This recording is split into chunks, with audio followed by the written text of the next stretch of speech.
Hi, this is Karen Tumulty. I'm national political correspondent here at the Washington Post, and I'm sitting here with Governor John Hickenlooper of Colorado.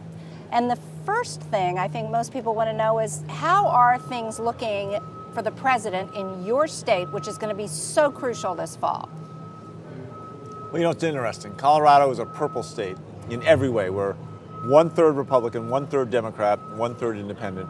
So we are, I think, a great reflection of kind of the national sense, and it's very close. I think the president's up by our last poll about 4%, but it's still a lot to happen. And, you know, obviously we've had fires, we had a very difficult summer, shootings in Aurora, and the president spent a lot of time out. At one point he told me that one of the toughest parts of his job is he is the consoler in chief.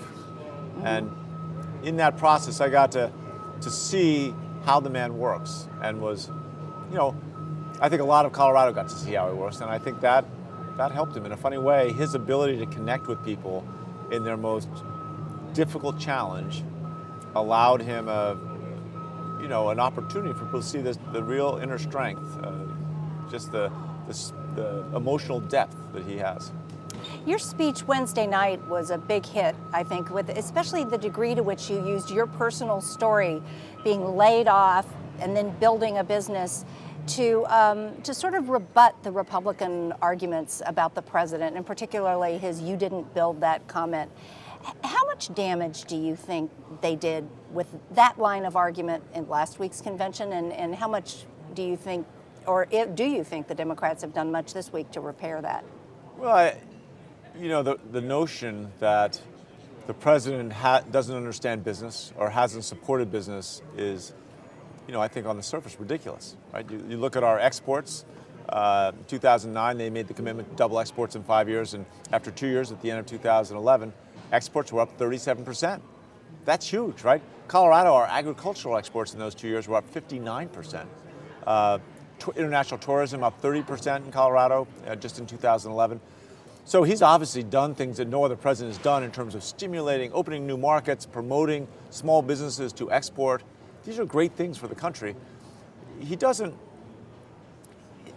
his focus has been on the policy, which is where it should be. If sometimes he hasn't used the right words, and,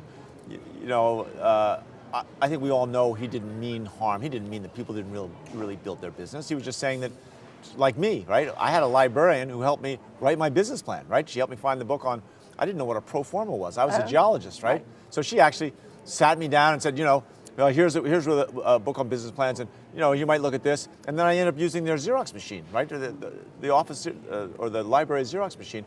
I mean, that kind of stuff, it does take a large group of people to build almost any business. And the president knows that. I think it's kind of a cheap trick to take that one comment out of context and then just make a whole campaign about it. I mean, if really that's the worst that they can come up with, that he's anti-business, and ignore the growth in exports and tourism and renewed strength in manufacturing, I mean, that's regrettable. Now, 4 years ago, you had a pretty good view of the convention by virtue of having been the mayor of Denver, where the Democratic convention took place. How does this one feel different to you? Well, it's funny. I'll tell you one thing, is it is so much better to be an observer and a participant than it is to be the host. And I think Anthony Fox, the mayor of Charlotte, has done a remarkable job. But you did a much better job of delivering the weather for an outdoor event.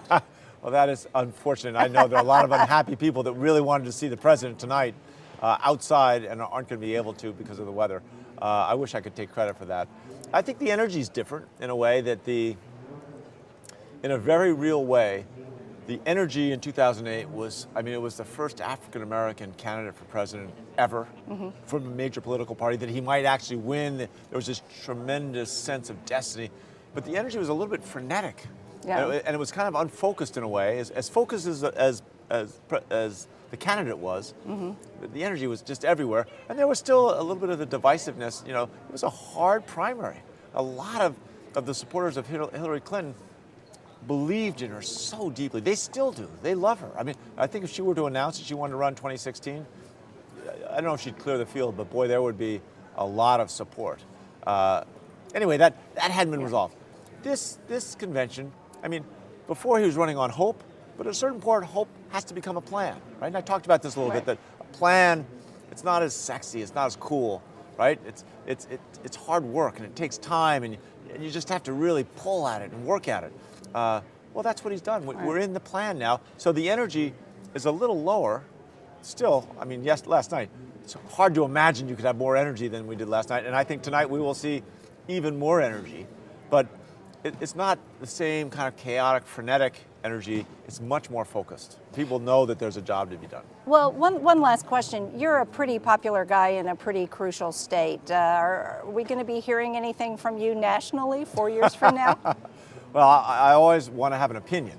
But no, we're focused. We think we've got some great opportunities to solve in Colorado real challenges that affect every state in America. And we'd love to be the national model for how can you really be pro-business and yet work out a regulatory structure, make sure that you have the appropriate safeguards for your environment, hold businesses to the highest ethical standards, but be pro-business, right? And bring everybody together to solve issues around healthcare or education reform.